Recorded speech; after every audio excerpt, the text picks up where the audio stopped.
兄弟们，看到这台车没有？车主不敢再开了，说一开起来就有很大的噪音，特别吓人。走，我们看看是什么原因。先试一下车，打火，没问题，挂档，起步。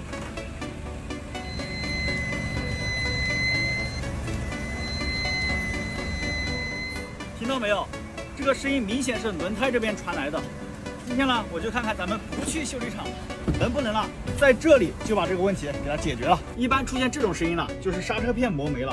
但是你看这个刹车片还有这么厚，明显不是刹车片的问题。咱们把这个轮胎拆出来，看看到底是什么原因。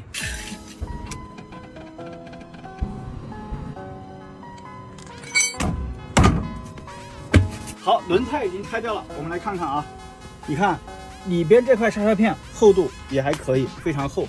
肯定不是刹车片的原因，那到底是什么原因呢？我们用这个来试一下。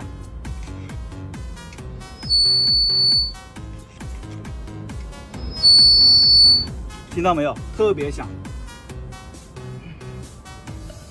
好，问题的原因找到了。来，你看，这里有一个东西卡在这个刹车盘里边，看到没有？就是这个，好像是一个石子儿。那找到问题原因之后，解决起来不就简单了吗？来，把这个石子给它抠掉。哇，这么大一块石子卡在里边，难怪开起来会有响声。你看，好，把这个石子抠出来之后，我们把轮胎装回去再试车，看还响不响。好，轮胎已经全部装好了，下边我就上车试试看，看还响不响。一会儿如果不响了，老铁们帮我点个小心心支持一下。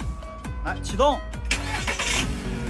挂档，接下来就是见证时刻的奇迹。来，